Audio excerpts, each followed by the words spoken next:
Good morning students. आज हम आप लोगों को क्लास 10th का प्रोज का दूसरा lesson a letter to God, ईश्वर को एक पत्र, जीएल फ्लुएंस के द्वारा लिखा गया है। आज हम इस लेसन के बारे में आप लोगों को पढ़ाएंगे और यह लेसन दो पार्टों में विभाजित किया गया है। पहले पार्ट में लेसन यानी ए लेटर टू गॉड के कुछ कथावस्तु के बारे में बताया गया है और कुछ पैराग्राफ के बारे में बताया गया है, और दूसरे पैराग्राफ में यानी दूसरे पार्ट में आपका संपूर्ण लेसन, अवशेष संपूर्ण लेसन उसमें आप लोगों का बताया जाएगा। तो आइए आज हम ए लेटर टू गॉड के सारांश के बारे में अध्ययन करेंगे। A letter to God GL Fuentes के द्वारा लिखा गया है। इस लेसन में एक गरीब किसान के बारे में बताया गया है। सबसे पहले मैं इस लेसन के समरी यानी कथावस्तु के बारे में थोड़ा आप लोगों को बता दूं, उसके बाद हम इस लेसन का गहन अध्ययन करेंगे। ए लेटर टू गॉड, एक मेहनती किसान जिसका नाम लेंचो है, उसकी कहानी है, जो भगवान में अटूट विश्वास रखता था। एक बार की बात है कि एक बार अत्यधिक ओलावृष्टि के कारण उसकी फसल बर्बाद हो गई, और फसल बर्बाद होने के बाद उसने सोचा कि हम किससे मदद लें। उसने सोचा कि क्यों ना हम ईश्वर से मदद लें, और सबसे आसान उपाय लगा और उसने ईश्वर को एक पत्र लिखा। उस पत्र के ऊपर भगवान के नाम लिख दिया, और भगवान के नाम का पत्र पाकर पोस्ट मास्टर को बहुत आश्चर्य होता है।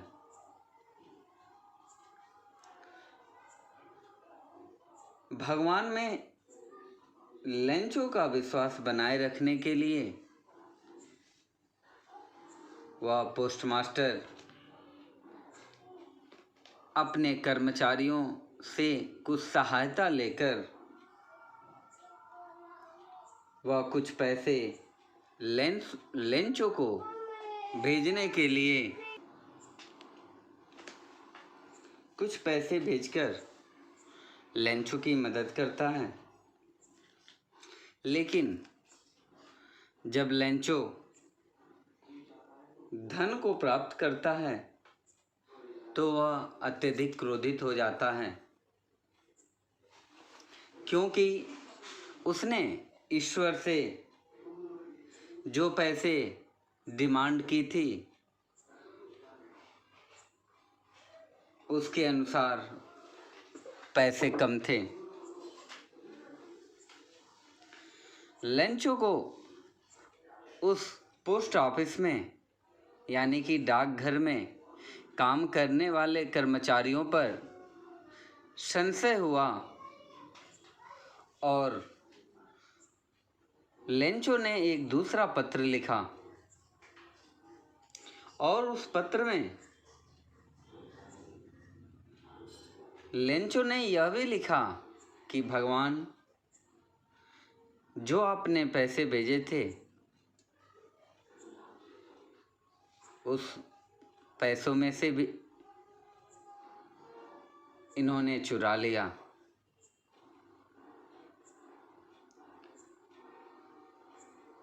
और यदि आप पैसे भेजते हैं तो आप डायरेक्ट हमारे पास भेजिए। और उसने डाक विभाग के कर्मचारियों को बेईमानों का एक समूह भी कहा। अब आइए इस बुक का अध्ययन करें, उसके द्वारा हम पता करें। ए लेटर टू गॉड को हम 2 भागों में आप लोगों के सामने प्रस्तुत करेंगे, जिसमें पहला भाग पहले पैराग्राफ से प्रारंभ होता है। The house, the only one in the entire valley, set on the crest of a low hill. From this high, one could see the river and the field of ripe corn dotted with the flowers that always promised a good harvest. दिया ना। The house यानी कि वह घर, the only one in the entire valley, set on the crest of a low hill, यानी एक कम ऊंचाई वाली पहाड़ी की चोटी पर स्थित लेंचो का घर संपूर्ण घाटी में एकमात्र था। फ्रॉम दिस हाई यानी उस ऊंचाई से, one could see the river and the field of ripe corn dotted with the flowers that always promised a good harvest, यानी कि इस ऊंचाई से कोई भी व्यक्ति नदी को तथा फूलों से भरे पके हुए अनाज के खेतों को देख सकता था, जो कि हमेशा की तरह एक अच्छी फसल का दावा कर रहे थे।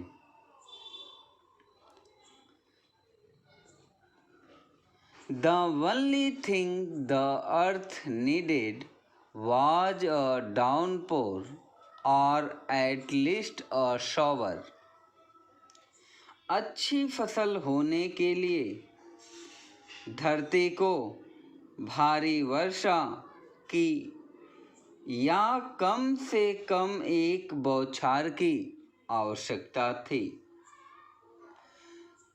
Though out the morning, Lencho, who knew his field intimately, had done nothing else but seen the sky towards the northeast. Lencho, जो अपने खेतों को बहुत नज़दीक से जानता था, उसने सुबह से उत्तर पूर्व में आसमान की तरह देखने के अलावा और कुछ नहीं किया था।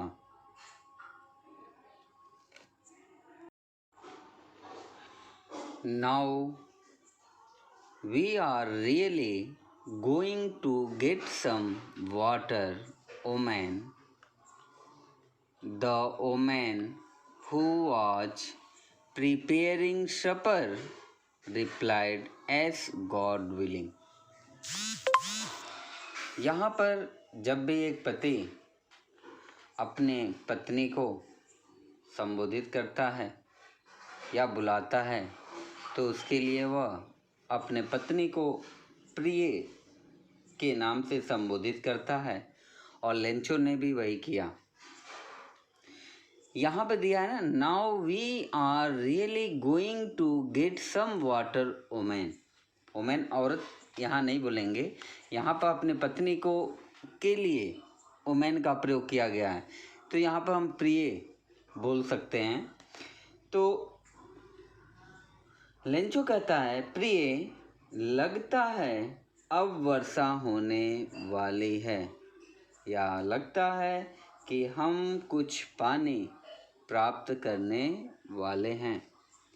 The man who was preparing supper, पत्नी जो कि शाम का भोजन बना रही थी, replied, उत्तर दिया, yes, हाँ, God willing, यदि भगवान ने चाहा तो। willing यानी इच्छा, यानी yes, God willing, हाँ यदि भगवान ने चाहा तो।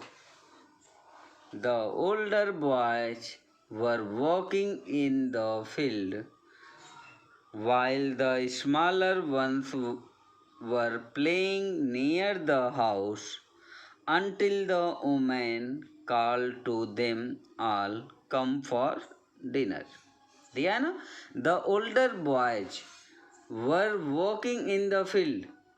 older यानी बड़े बड़े लड़के खेतों में काम कर रहे थे, while जबकि the smaller ones were playing near the house, जबकि छोटे बच्चे घर के पास खेल रहे थे। until यानी जब तक कि न the woman called to them all, पत्नी ने उन सबको पुकारा, जब तक कि उसकी पत्नी ने जब तक नहीं पुकारा, कम फॉर डिनर, आ जाओ भोजन तैयार है। कम आ जाओ, फॉर डिनर यानी रात के भोजन के लिए, आ जाओ भोजन तैयार है। It was during the meal that just the Lencho had predicted, big drops of rain began to fall.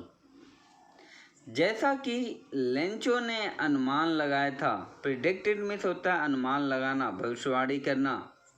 जैसा कि लेंचो ने अनुमान लगाया था, भोजन करते समय ही वर्षा की बड़ी बूंदें गिरने लगेंगी। जैसा कि लेंचो ने अनुमान लगाया था, भोजन करते समय ही वर्षा की बड़ी बड़ी बूंदें गिरने लगी। Big drop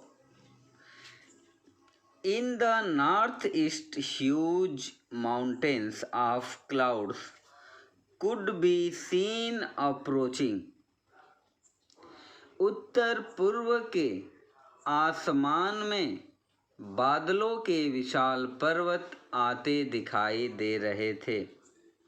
the air was fresh and sweet, ताजी तथा सुहानी हवा चल रही थी। ताजी तथा सुहानी हवा चल रही थी।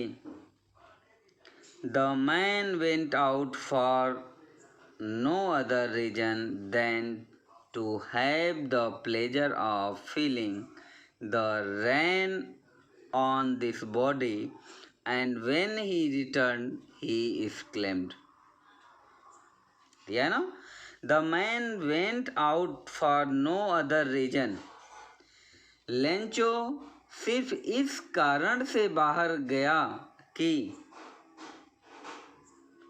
to have the pleasure of feeling the rain on his body, कि वह वर्षा की बूंदों के अपने शरीर पर पड़ने पर होने वाले आनंद को महसूस कर सके।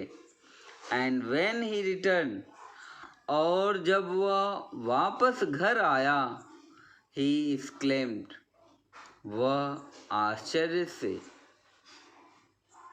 he exclaimed, वह खुशी से कहा या प्रसन्नता से कहा, these aren't raindrops falling from the sky, they are new coins. The big drops are 10-cent pieces and the little one are 5. यानी लेंचू आश्चर्य और खुशी से क्या कह रहा है, These aren't raindrops falling from the sky.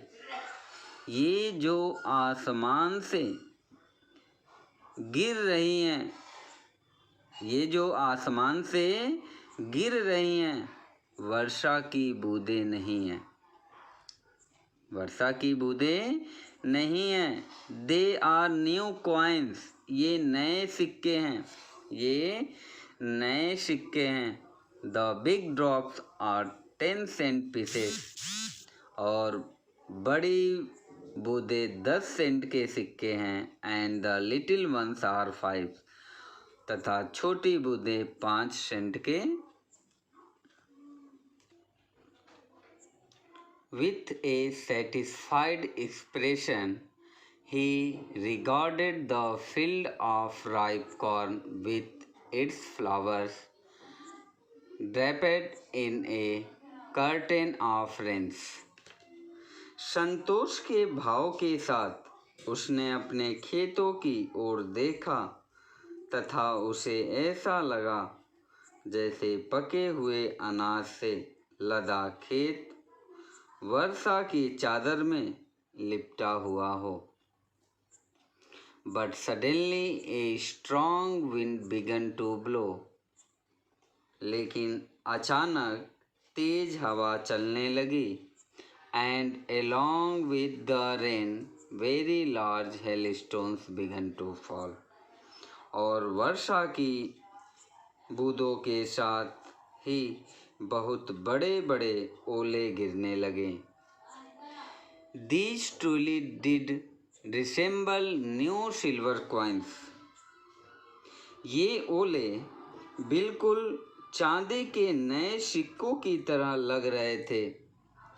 The boys, exposing themselves to the rain, ran out to collect the frozen pearls. बच्चे भी वर्षा में भीगते हुए उन जमे हुए मोतियों को चुगने बाहर चले गए. यानी जो खेतों में वह छोटे छोटे बर्फ के टुकड़े गिर रहे थे, उसे यहाँ पे लेखक ने मोतियों की संज्ञा दी है.